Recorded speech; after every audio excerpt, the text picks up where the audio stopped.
Shalom. Que bom estarmos juntos no primeiro dia da semana. Há muitas promessas da parte de Deus para você. E eu quero declarar que esta semana vai ser a semana mais extraordinária da sua vida. Muitos milagres de Deus na sua direção. Você pode receber? Você é um milagre de Deus. Respira assim.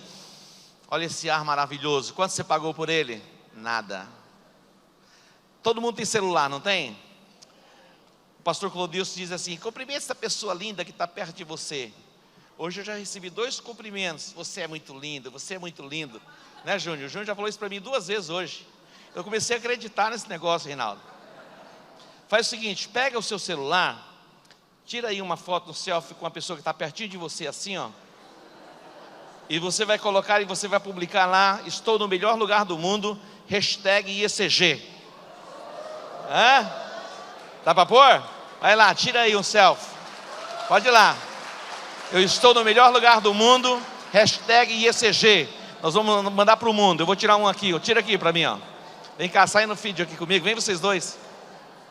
Bruno, Bruno, tira aí. Vai lá. Todo mundo feliz, hein?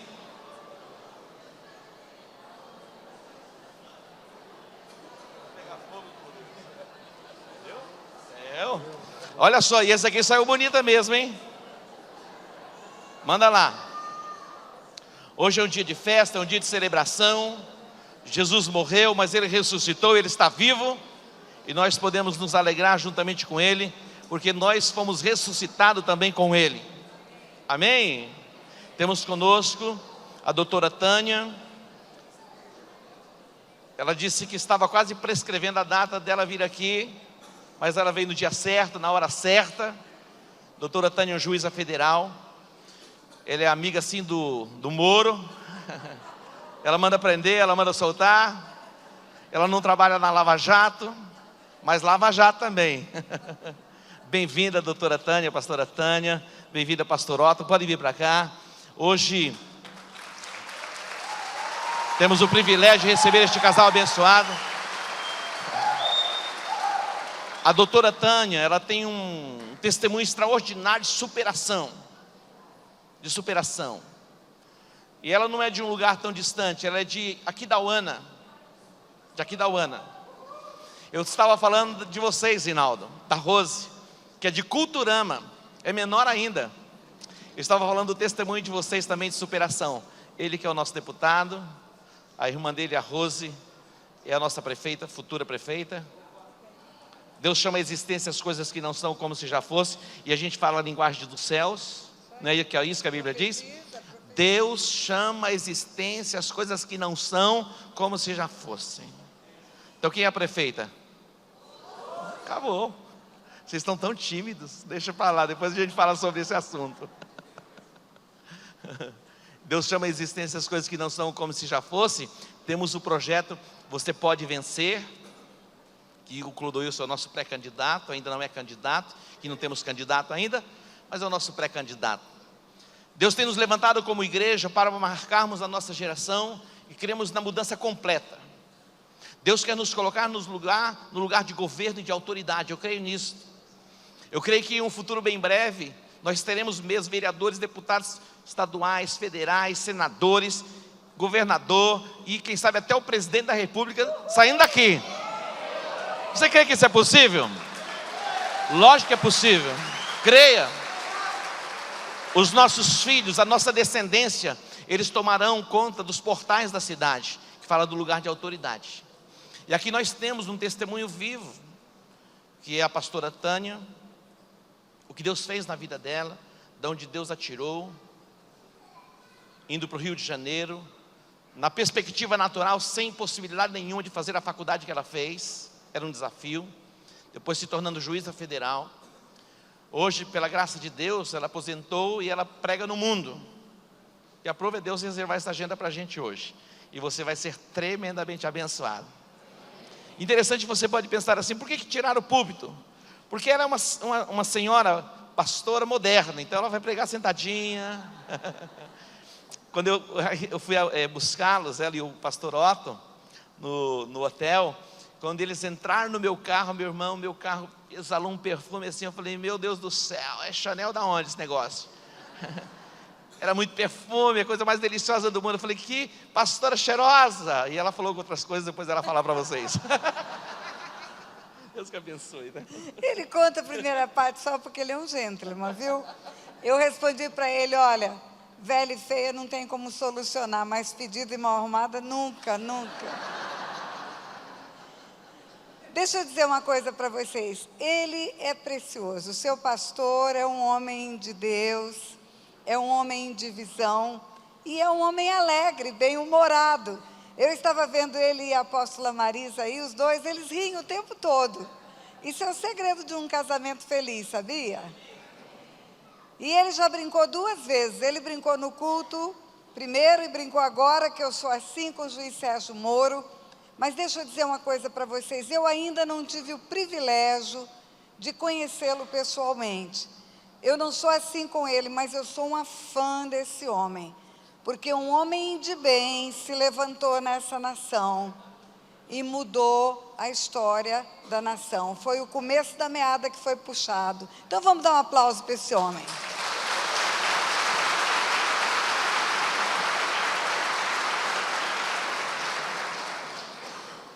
Mas eu conheço muitos juízes, muitos homens e mulheres de Deus que estão lutando para implantar o direito nessa nação e que fazem uma diferença muito grande nos seus gabinetes, nos seus lugares de decisão.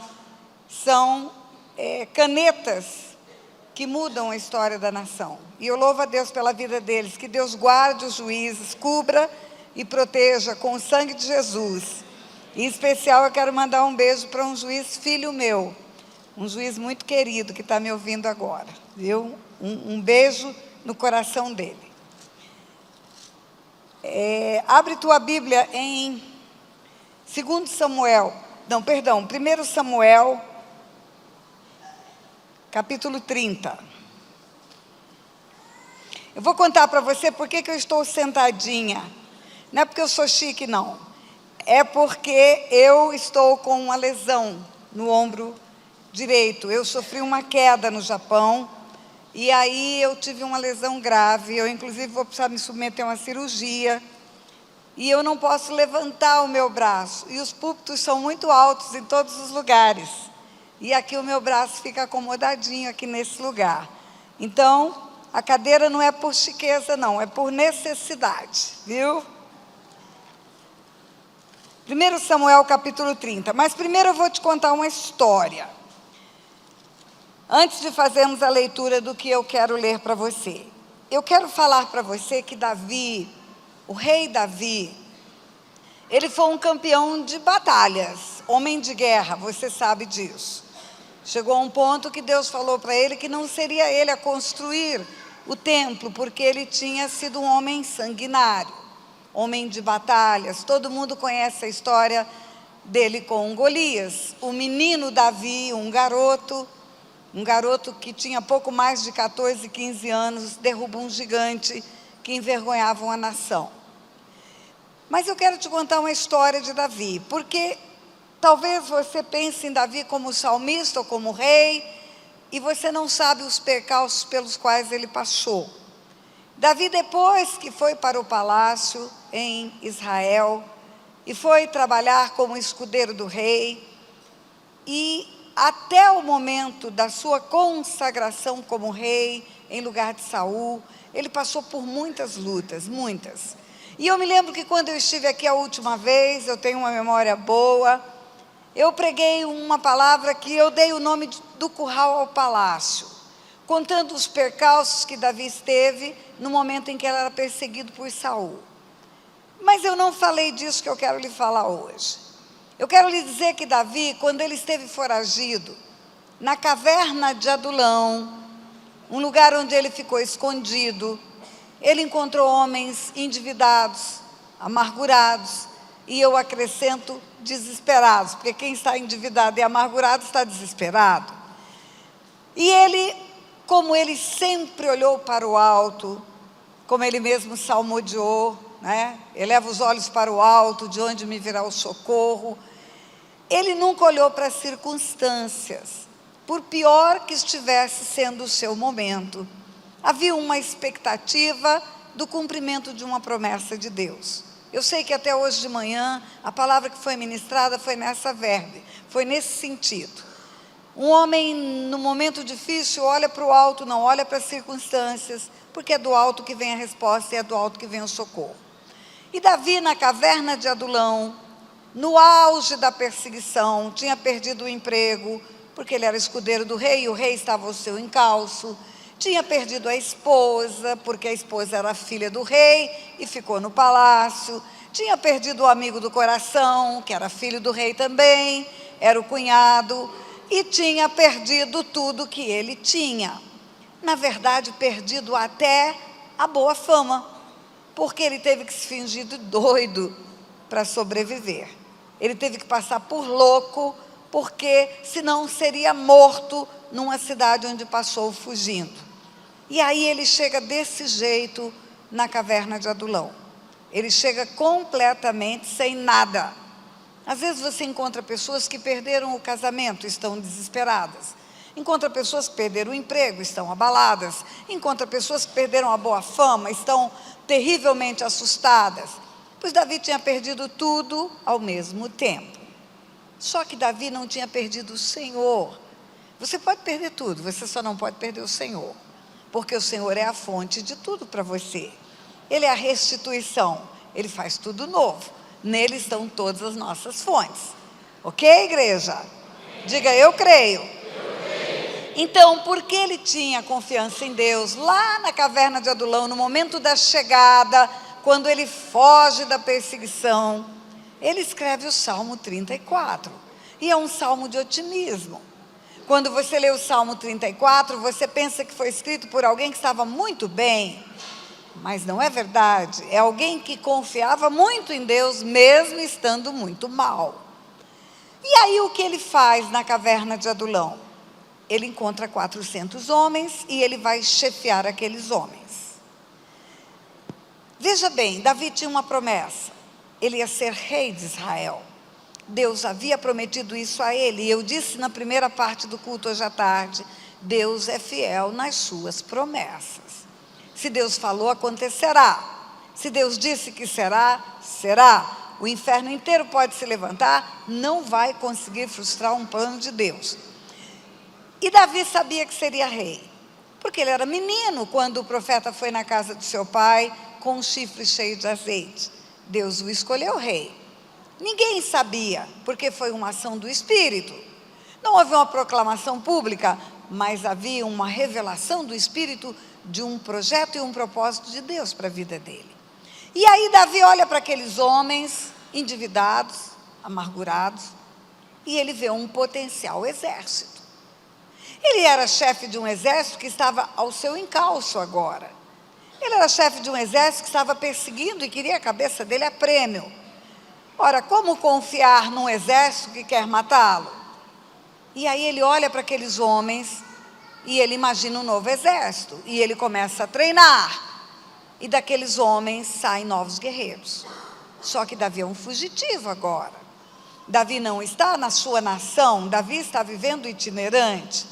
Ele monta um exército de mercenários. O que é isso? É um exército que briga por dinheiro. Não briga por uma causa. Não briga por uma nação.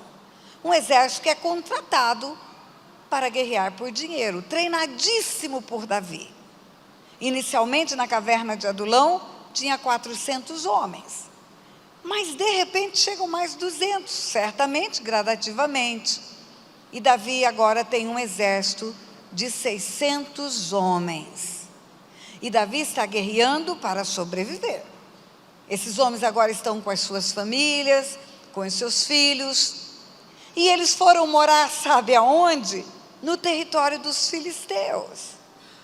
Vocês se lembram que os filisteus eram os opositores de Davi? Mas Davi não tem como morar na sua terra. Na sua terra ele está perseguido e na sua terra tem um exército ao seu encalço. E ele vai morar em Ziclague. Ele vai morar numa cidade separada para eles, ele e os seus 600 homens e as suas famílias. E aí eles vão guerrear uma guerra por dinheiro. E quando isso está no final do 29, e quando os que iam guerrear, que eram os filisteus, descobrem quem é ele foi o derrubador de Golias. Já tinha passado muito tempo, mas a fama estava lá. Quando os guerreiros filisteus, que combateriam ao lado dele, porque um mercenário combate com qualquer um agora, que viram que era Davi, disseram: não, com Davi não. Com Davi nós não vamos guerrear. Davi pode nos trair no meio da batalha. Davi não é confiável. Mas o rei que contratou Davi sabia que Davi era confiável. Ainda tenta passar uma imagem boa de Davi. Não, ele é sério, ele não vai fazer nada errado. Ele nunca fez nada errado conosco. Mas os filisteus batem o pé. Não, ele vai cortar a nossa cabeça. Eles estavam traumatizados ainda pela situação de Golias no passado. E aí Davi é obrigado a voltar. Davi tinha ido para a batalha com 600 homens, preparado para a guerra, viajou 3 dias para chegar no campo de batalha. E chegando no campo de batalha foi recusado. E quando um exército de mercenário não trabalha, não tem despojos, não pega nada, do que Davi vivia e os seus homens? Dos despojos. Os vencedores nas batalhas ficavam com os bens dos que foram abatidos. Eles ficavam com tudo aquilo que podiam pegar no final da batalha, eram os despojos. E se não tem batalha, não tem despojos. E eles voltam, e aqueles homens voltam depois de serem recusados. E aí vamos para o 30. Sucedeu, pois, que chegando Davi e os seus homens ao terceiro dia de caminhada, a Ziclague, já os amalequitas tinham dado com ímpeto contra o sul e Ziclague, e a esta ferido e queimado. Tinham levado cativas as mulheres que lá se achavam, porém a ninguém mataram, nem pequenos nem grandes, tão somente os levaram consigo e foram seu caminho. Davi e os seus homens vieram à cidade, e ei-la queimada, e suas mulheres, seus filhos e suas filhas eram levados cativos. Então Davi e o povo que se achava com ele ergueram a voz e choraram, até não terem mais forças para chorar. Também as 2 mulheres de Davi foram levadas cativas, Ainoã, a jezreelita, e Abigail, viúva de Nabal, o carmelita.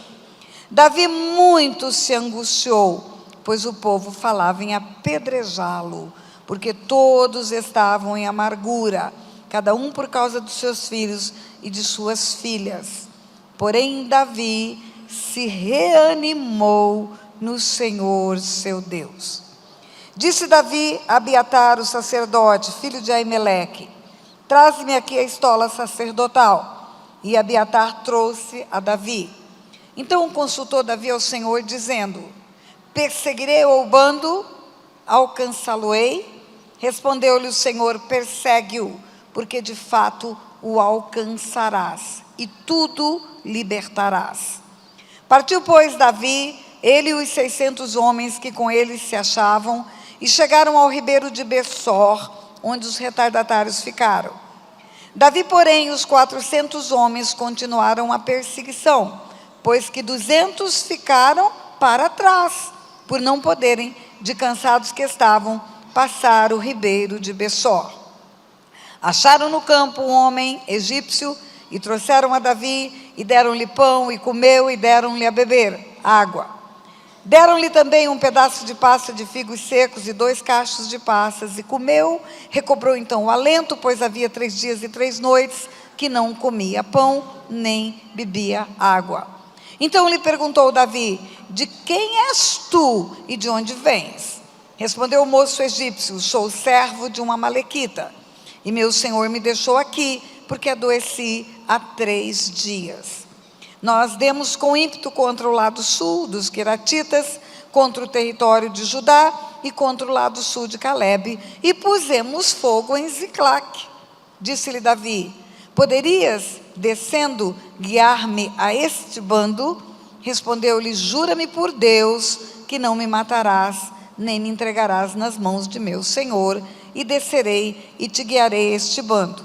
E descendo guiou, e eis que estavam espalhados sobre toda a região, comendo, bebendo e fazendo festa, por todo aquele grande despojo que tomaram da terra dos filisteus e da terra de Judá.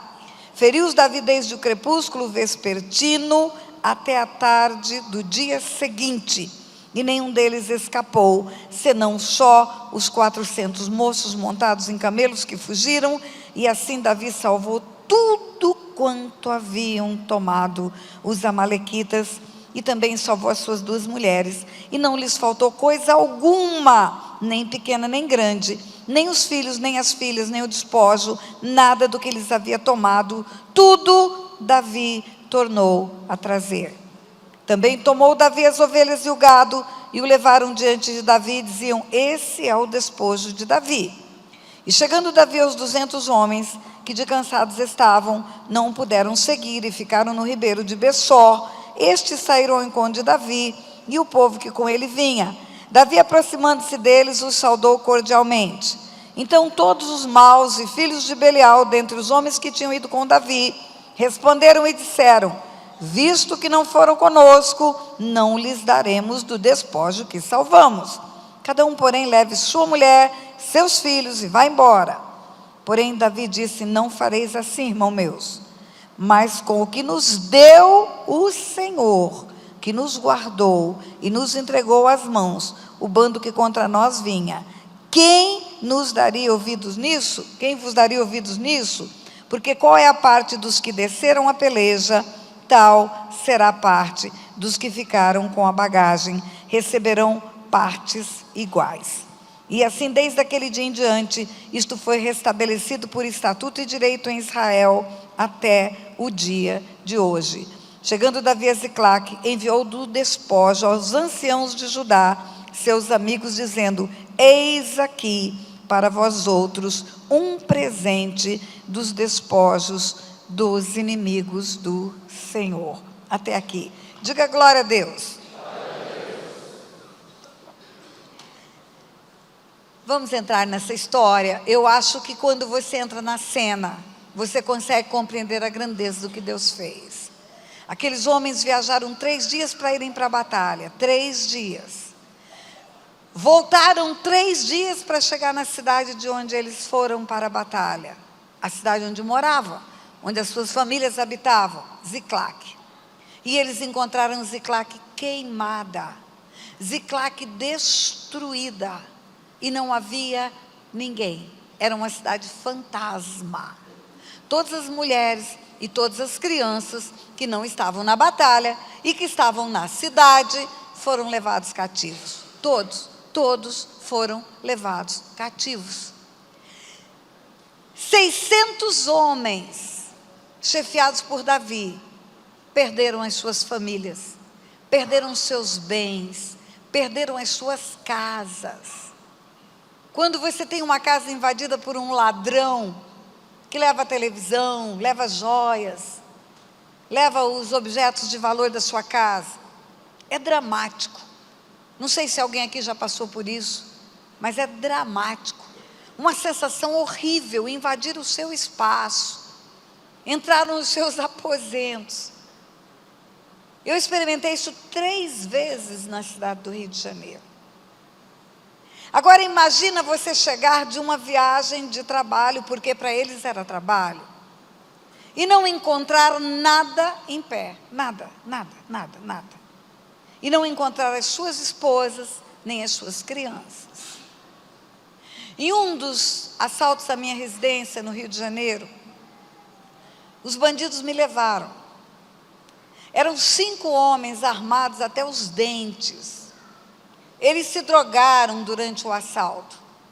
Quando eles entraram na nossa casa, eles colocaram o meu marido, pastor Otto, meu filho, meu genro que estava em casa, os meus netos e os 2 empregados da casa, colocaram no chão, deitados como uma estrela, as cabeças juntinhas e deitados de bruço, até as crianças. E aqueles homens armados, com armas pesadas, Ficaram ali com a arma na cabeça deles, enquanto 2 homens, 4 homens ali, 3 homens ali, enquanto 2 homens me levavam pela casa, porque eles queriam encontrar alguma coisa, queriam arma, queriam ouro, e eles estavam drogados, e eles se drogavam durante o assalto. Eles estavam tão drogados, tão chapados, que eles não andavam, eles pulavam. Tinha cachorros na nossa casa, nós tínhamos vários cachorros em casa, e eles me colocavam próximo da janela, e os cachorros começavam a latir, aí eles ficavam bravos comigo, e me puxavam e diziam, sai daí, você está dando sinal. Aí eu voltava para o lugar onde eles queriam, e eles me empurravam de novo para aquele lugar. Eles não sabiam o que eles queriam. Eles me colocaram para dirigir para eles na hora da fuga, eles me levaram como refém. E eu dirigia, eu morava em Jacarepaguá, eu subia a estrada Grajaú-Jacarepaguá no volante. E o homem que estava à minha direita, na carona, ele punha a perna por cima da minha perna e apertava o acelerador do carro em cima do meu pé. Vamos lá, corre mais, corre mais. Drogados, completamente alucinados. A minha família entrou em desespero em casa, porque a palavra deles é, se a gente vê um giroflex da polícia atrás, nós matamos ela. E só por um milagre de Deus, que eles me soltaram lá em Duque de Caxias, no lugar de desova de cadáveres.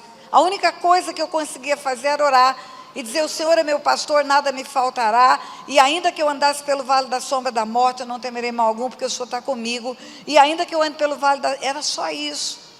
Lá pelas tantas, entre mata no mata, resolveram me soltar, na madrugada, no escuro, num lugar terrível, e eu estou aqui na sua frente, porque Deus livrou.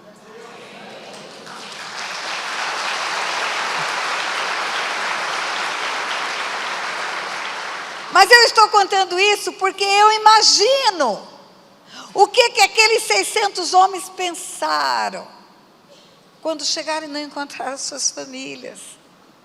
Porque enquanto o ladrão está dentro de casa e todo mundo está vendo todo mundo, é horrível. Mas a hora que o ladrão leva um deles como refém, é terrível. E eles chegaram e não tinha mulher, não tinha filho, não tinha ninguém. O que está fazendo com a minha esposa? O meu filho teve uma crise de asma que foi parar no hospital, porque ele pensava, o que eles estão fazendo com a minha mãe? Eu imagino aqueles 600 homens pensando, o que está fazendo com a minha menininha? O que está fazendo com a minha esposa? E eles entraram em desespero. A Bíblia diz que eles choraram até não poder mais. Essa é a palavra bíblica. Não sei se você já chorou até não poder mais. Não sei se alguém aqui já experimentou isso. Eu perdi um filho e chorar até não poder mais é o que acontece com quem perde um filho. Parece que seca os olhos depois. E aí aconteceu algo ainda terrível para Davi, porque aqueles homens se voltaram contra ele, queriam apedrejá-lo. Certamente houve um motim. Davi, você é o responsável por isso. Você que nos botou nessa fria. Foi você que nos levou para guerrear em território de Filisteu. Olha o que você fez conosco. Nós fomos, voltamos, perdemos tudo e queriam apedrejar Davi.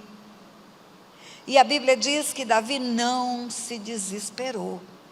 Não está escrito que ele não se desesperou, mas está escrito que ele se levantou e buscou o Senhor. Diga, se levantou e buscou o Senhor. Ah, querido, quando nada mais te responde, quando nada mais resolve, quando não tem solução que venha de homens, você pode saber que do alto tem uma solução. Você pode saber que tem um que fez céus e terra, que é justo, que é poderoso e que vem em seu socorro. Eu gosto do Salmo 18. O Salmo 18 tem uma alegoria, onde Davi fala, eu gritei por socorro e o Senhor desceu dos céus, montou num querubim e desceu. Ele vem em nosso socorro, queridos. Ele vem em um coração que grita socorro, ele vem, ele responde. E aí Davi consultou o Senhor. Davi sabia que na força do braço ele não venceria aquela situação. Ele tinha perdas pessoais e ele tinha um motim de homens que estavam abatidos e desmotivados. E Deus falou para ele: você pode ir, que você vai trazer tudo de volta. Agora veja bem você, muitas vezes na nossa situação, nós achamos que Deus não olha para nós porque alguma coisa terrível aconteceu. Mas o final da história ainda não chegou. O fim é melhor do que o meio e o começo, você pode ter certeza. Ainda não chegou o fim. A história estava em curso. Por que permitiu que os ladrões levassem? Por que permitiu que aqueles homens viessem? Por que permitiu que levassem as mulheres? Porque vai ter um fim glorioso, onde o poder e a glória de Deus vai ser manifesta. E Deus falou para Davi: pode ir, que você vai trazer tudo de volta. Davi não foi na força do braço. Na força do braço não tinha lógica aí. Porque já tinha 6 dias de viagem. 3 de ida e 3 de volta para lutar com os filisteus. E aí Davi vai. E no caminho Davi encontra com um homem moribundo.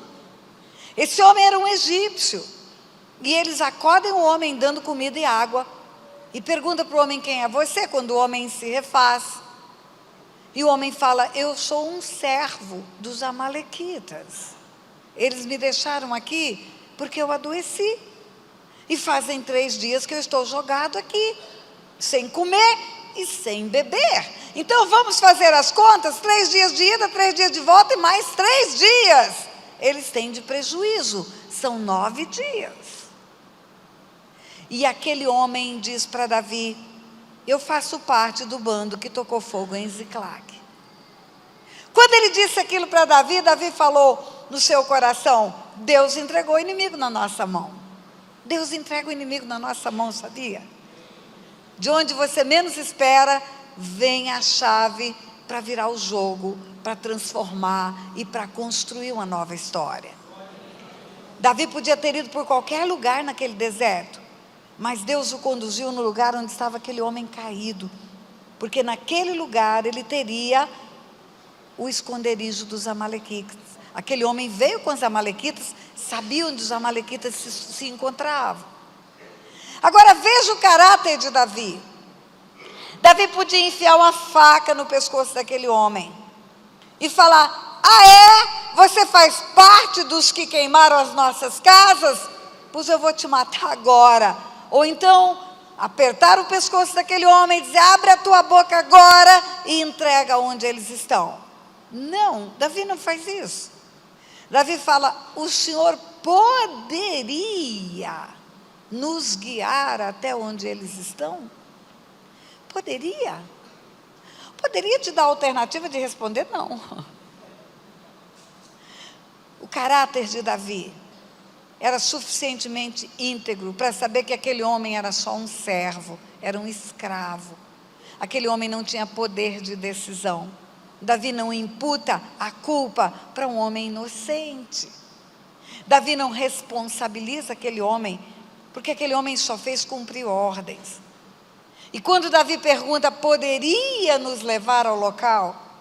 Aquele homem ainda coloca uma condição. Ele fala: se você jurar que não me mata, se você jurar que não faz nada comigo, eu te levo. Ainda faz Davi dar uma palavra para ele. E Davi dá a palavra. Davi era um homem segundo o coração de Deus por várias razões, igreja. Uma delas por essa capacidade de ver o mal e o bem, o discernimento entre o bem e o mal. Do mesmo jeito que um dia ele foi buscar Mefibosete e trouxe para sua casa, ele sabia separar o inocente do culpado. Davi também era um homem segundo o coração de Deus, porque ele tinha um coração de adorador. Você sabia que a única oferta genuína do homem para Deus é a adoração? As outras coisas todas que falamos que ofertamos para o Senhor, Ele nos deu primeiro. Ofertamos a nossa vida, Ele nos deu vida. Ofertamos os nossos filhos. Os filhos são herança do Senhor, é Ele que manda por ventre. Fazemos a oferta em dinheiro, como fizemos ainda há pouco aqui no altar. Sabe o que fazemos nessa hora? Fazemos igual criança, que pega o dinheiro do bolso do papai para comprar o presente para o papai. Porque não tem um tostão que chegou na sua conta que não tenha sido um presente de Deus. Agora a adoração, Ele não nos adorou primeiro. Ele não nos adora, Ele nos ama. Por isso que Deus procura adoradores. Porque a adoração é um ato genuíno e original do coração do homem para o coração de Deus. Davi também era um homem segundo o coração de Deus. Porque Davi, mesmo errando, arrependia-se dos seus pecados. Quantas vezes eu perguntei, por que Deus desistiu de Saul e não desistiu de Davi? O pecado de Saul foi tão leve perto do pecado de Davi. O pecado de Saul foi uma desobediência a um comando de guerra. E o pecado de Davi? Adultério, homicídio. Mas sabe por que Deus não desistiu de Davi? E desistiu de Saul a ponto de falar para o profeta, não ora por Saul, porque eu não vou ouvir sua oração? Porque Deus vê o futuro. E Deus viu o arrependimento de Davi. E não viu o arrependimento de Saul. Um coração arrependido ou um coração quebrantado, Deus não resiste. E o coração de Davi era assim. Quando ele escreve o Salmo 51, no dia que Deus o confronta pelo adultério e pelo homicídio, ele fala, pequei contra o Senhor. Ele fala, Senhor, não te afastes de mim, não retires de mim o teu espírito. Davi tinha um coração alinhado com o Pai, desde a sua meninice. Então, Davi olhava para as pessoas, tendo misericórdia delas. Davi via as fraquezas delas. Davi via o diferencial delas. E Davi olhou para aquele homem no meio do caminho e viu um homem que tinha apenas obrigação de fazer o que fez. Não tinha decisão, não tinha responsabilidade. E Davi concordou com as regras que o homem pôs.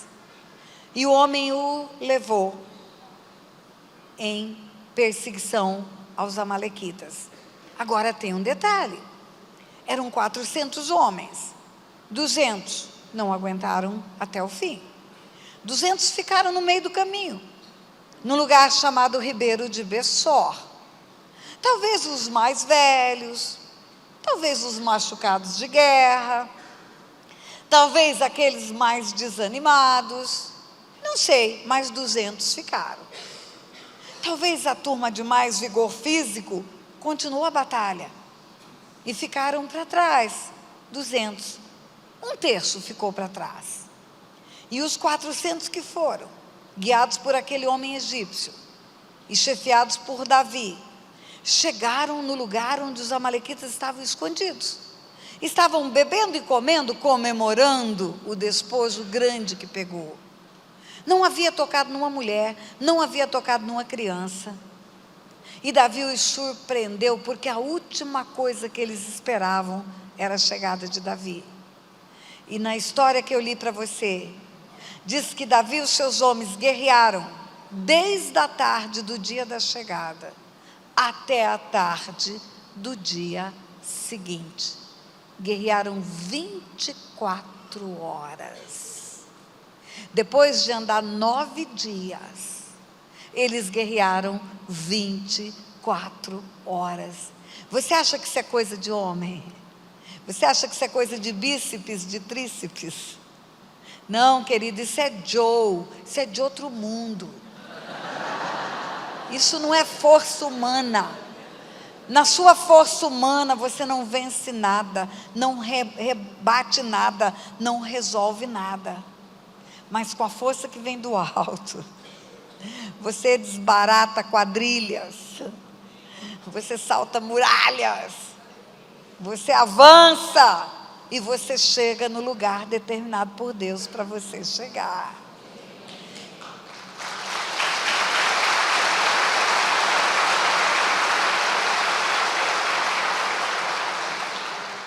Venceram a batalha, trouxeram as famílias, trouxeram tudo que foi levado Deus falou, pode ir que você vai trazer tudo.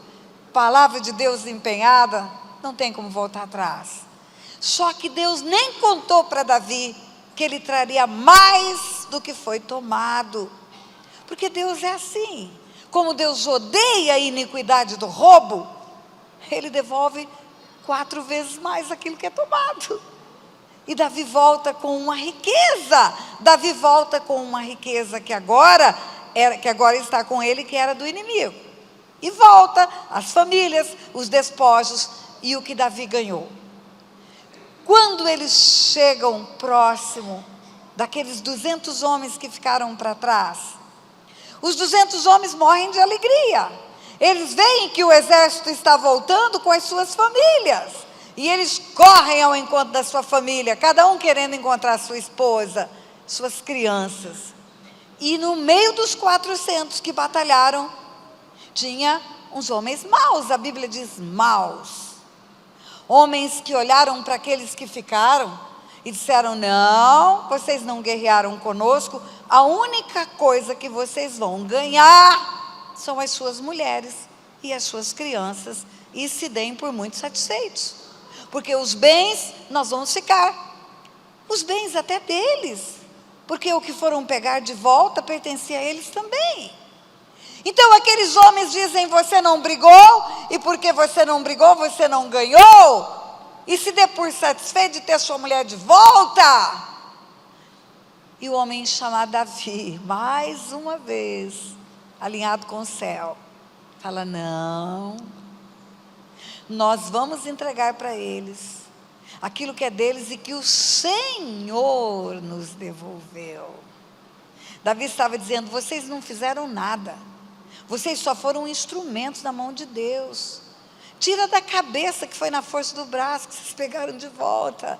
Tira da sua cabeça que foi pela sua inteligência, que foi pela sua capacitação tecnológica, que foi pelo seu conhecimento e relacionamento, que o que te acontece de bem é que te acontece de bem porque você está fazendo alguma coisa.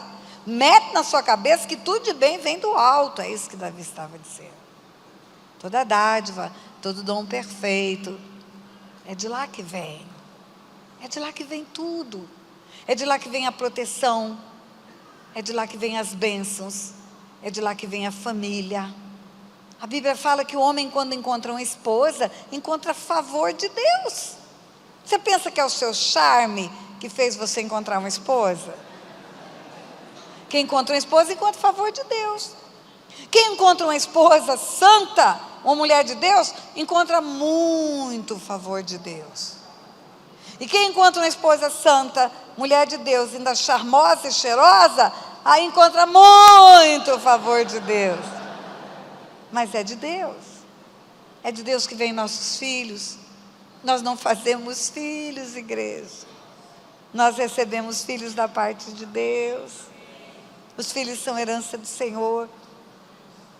Tudo que nós temos, tudo, absolutamente tudo, vem do Senhor. Davi, quando fala para aqueles homens: olha, não vai ser assim não. Quem brigou, brigou. Quem guardou a bagagem, merece a mesma coisa, porque foi o Deus do alto céu que deu tudo. E deu para você, deu para mim, deu para eles. E o caráter de Davi se manifesta mais uma vez, quando ele chega, e da parte que lhe cabia, ele oferece, ele faz uma oferta para os anciãos de Israel. Davi, o tempo todo, estava alinhado com o céu. Fosse na hora da alegria, do gozo, da dança, do contentamento, fosse na hora das perdas, das batalhas. Lembra dele falando para o gigante Golias: você vem contra mim com espadas e lanças, mas eu vou contra ti em nome do Senhor dos Exércitos. O tempo todo é assim. O tempo todo ele diz: o Senhor é meu escudo, é a minha fortaleza, é a minha rocha, é a minha torre forte, é a minha segurança, é o Deus em quem confio. Quando ele fala do Deus que ele serve, ele sempre colocou esse Deus como aquele que é a fonte de tudo que ele precisa. E quando nós conseguimos viver isso na nossa vida, igreja, quando a nossa vida está alinhada com o céu, e nós descobrimos que tudo que nós precisamos está lá, basta que conectemos com o céu. É como uma caixa d'água que tem um cano, e essa água está jorrando por esse lugar. Quando nós trazemos o balde, encaixamos, a água vai encher o nosso balde. Hoje o pastor Clodoilson, apóstolo, amém? Quando ele esteve aqui na frente falando de ofertas, ele falou, a única coisa que precisamos é obedecer, tão somente obedecer, tão somente. A nossa obediência resulta no alinhamento com o céu.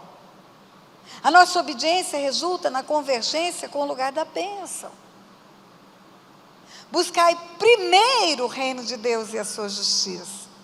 E todas as coisas que você precisa serão acrescentadas. Tudo que eu preciso, como tudo que eu preciso, pastora? Tudo. A Bíblia diz tudo é tudo. Tudo que eu preciso, eu vou encontrar em Deus. E se eu buscar primeiro o reino de Deus, eu vou encontrar a resposta para tudo. Mas tem mais do que isso. Tem uma palavra minha, e eu trouxe muito material, está ali na entrada, se você quiser, do lado direito ali da entrada. Tem uma palavra minha que eu falo do tudo mais de Deus. Além do que eu preciso, Deus me dá o que eu nem preciso, mas o que eu desejo.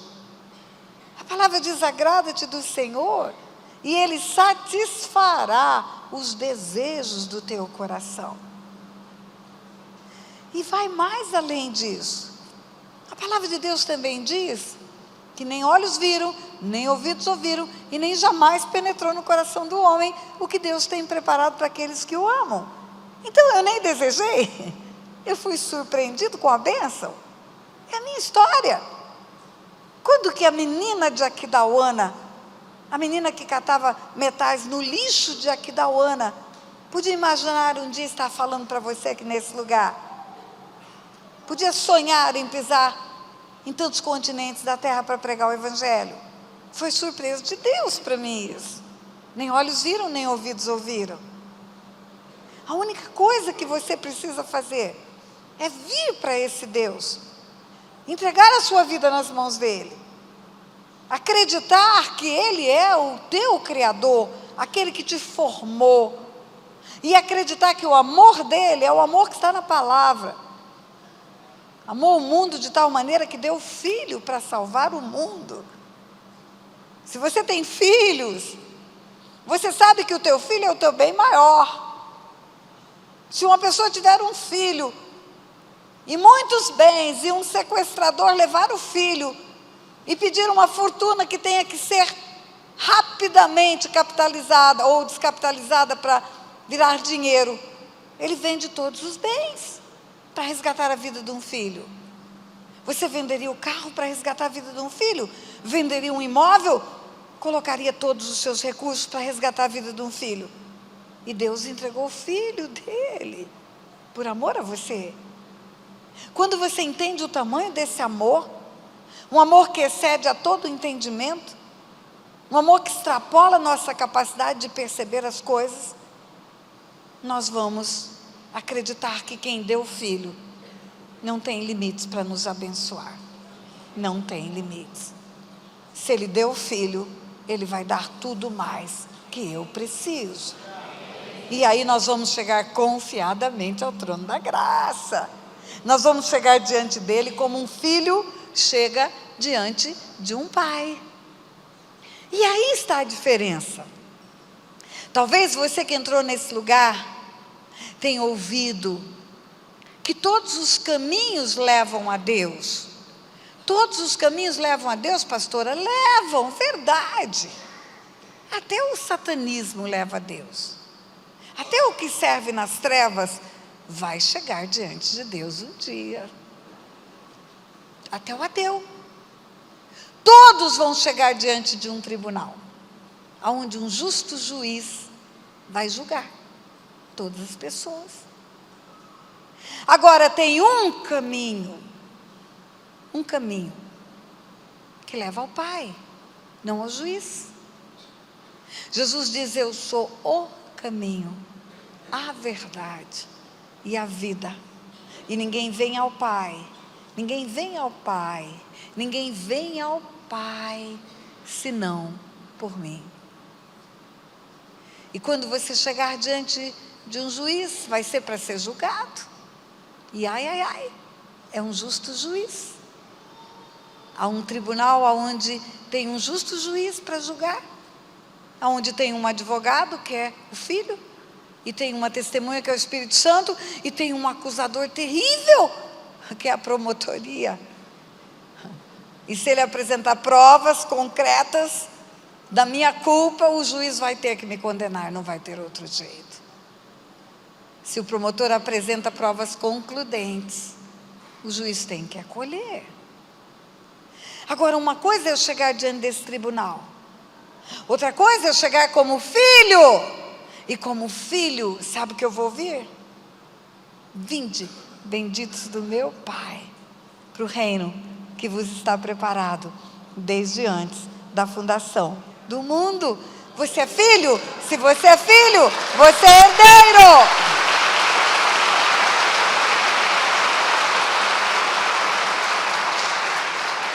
Sois filhos, logo sois herdeiros. E quando você toma a decisão de receber esse Jesus como teu único Senhor e Salvador, de você não ter mais outro senhorio na tua vida, entender que esse Deus é o Deus que te formou, que te fez, que deu esse Filho por você, e que tudo mais Ele pode acrescentar na sua vida. Quando você entende isso, você realmente fica alinhado com esse céu. Nada te assusta, nada te apavora, nem a morte. Paulo dizia, Paulo o apóstolo: viver para mim é lucro, morrer é Cristo, ou viver é Cristo, morrer é lucro, é tudo a mesma coisa. O crente não morre, sabia? Ele dorme.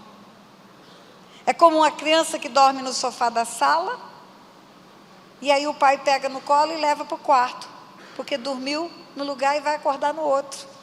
É assim que vai ser conosco. Aí a vida toda passa a ser para você uma confiança de que o melhor de Deus não está por vir, o melhor de Deus já veio, Jesus. Já aconteceu. E as outras coisas serão acrescentadas. Então eu quero nesta noite fazer um convite.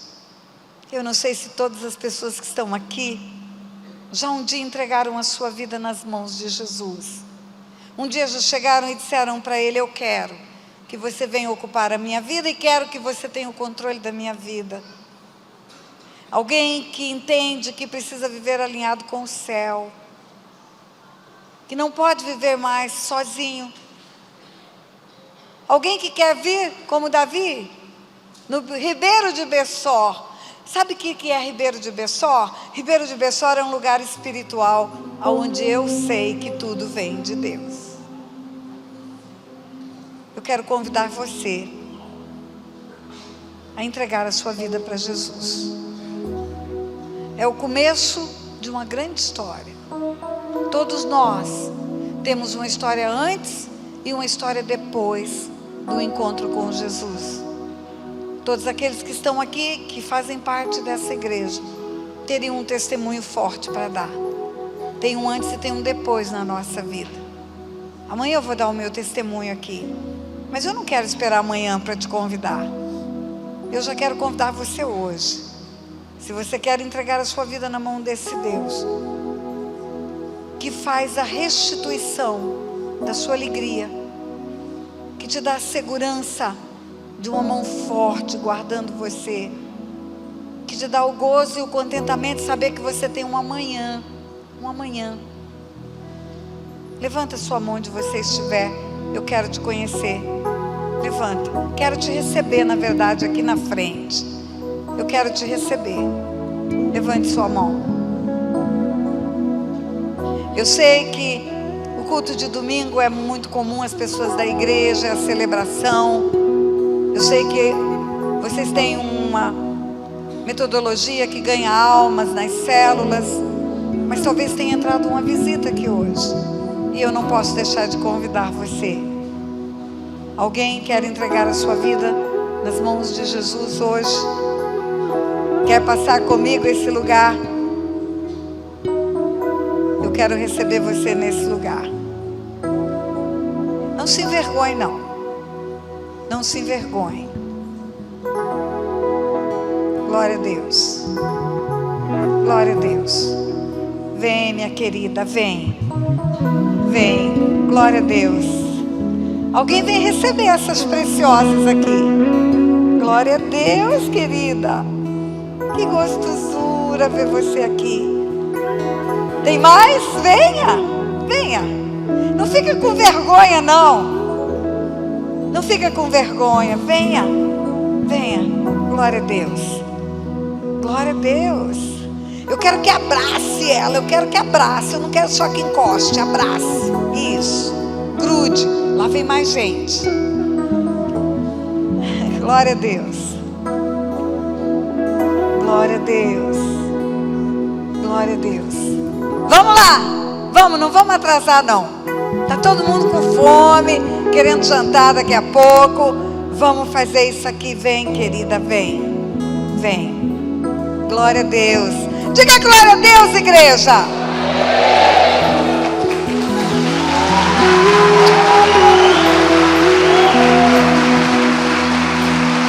Lá vem mais gente. Eu fico numa alegria tão grande quando eu vejo uma pessoa vir aqui à frente, que às vezes eu tenho vontade de perder a compostura e gritar: só o Senhor é Deus, só o Senhor é Deus, só o Senhor é Deus.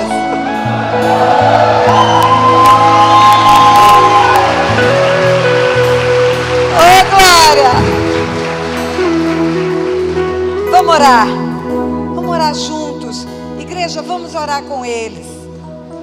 Fica aqui para ficar todo mundo de um lado só. Fica aqui. Isso. A palavra de Deus diz que se nós confessarmos com os lábios e crermos com o coração, Ele se torna o nosso Senhor. Então é pelo poder da palavra que nós entramos no mundo espiritual. Nós precisamos falar. E vamos falar. E essa palavra, ela empenha a nossa vida no mundo espiritual. Vocês estão vendo aquele homem lindo ali de cabelo branco? É meu marido, pastor Otto. Um dia, há 51 anos atrás, meio século, alguém perguntou para mim se eu aceitava ele como meu marido. Eu falei sim, e estou casada até hoje. Por uma palavra empenhada. É uma palavra que nos empenha. É uma palavra que nos compromete. Então é pela palavra que nós vamos fazer isso aqui. E a igreja vai falar junto. Diga assim: Senhor meu Deus e meu Pai, eu creio que o Senhor me ama de tal maneira que enviou o seu Filho para morrer na cruz no meu lugar. Eu recebo esse sacrifício, recebo esse amor, recebo Jesus na minha vida como o meu único Senhor e Salvador. E eu renuncio a qualquer outro senhorio. Permito que apenas Jesus venha e tome a minha vida. Diga: Pai, me dê o teu Espírito Santo para que eu aprenda as coisas do teu reino. Em nome de Jesus. Amém. Uhul!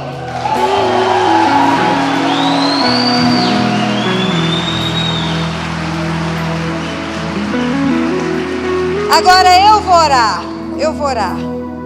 A palavra de Deus diz que quando há concordância na terra, há concordância no céu.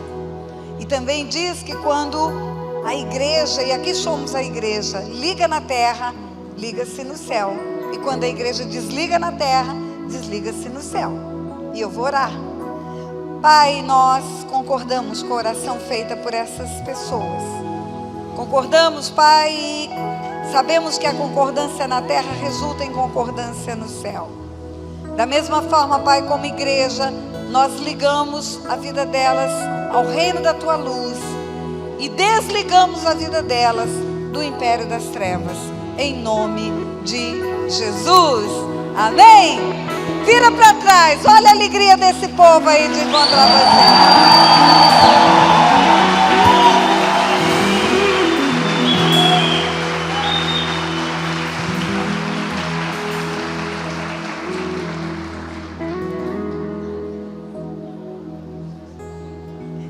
Eu amo essa igreja, apóstolo. Eu amo essa terra e amo a sua vida, da sua linda. Amém. Obrigado. Deus que abençoe a senhora, abençoe o pastor Otto. Vocês são sempre bem-vindos e nós fomos tremendamente abençoados. Este é o terceiro culto do domingo. Amanhã tem mais, quarta-feira tem mais e no próximo sábado nós teremos batismo. Vai ser um dia de festa. Olha lá, coloque como prioridade aí na sua agenda amanhã às 19h30. A pastora Tânia vai estar dando o seu testemunho, vai estar ministrando a palavra e vai ser uma noite de salvação. Quantos foram abençoados? Levante suas mãos aos céus.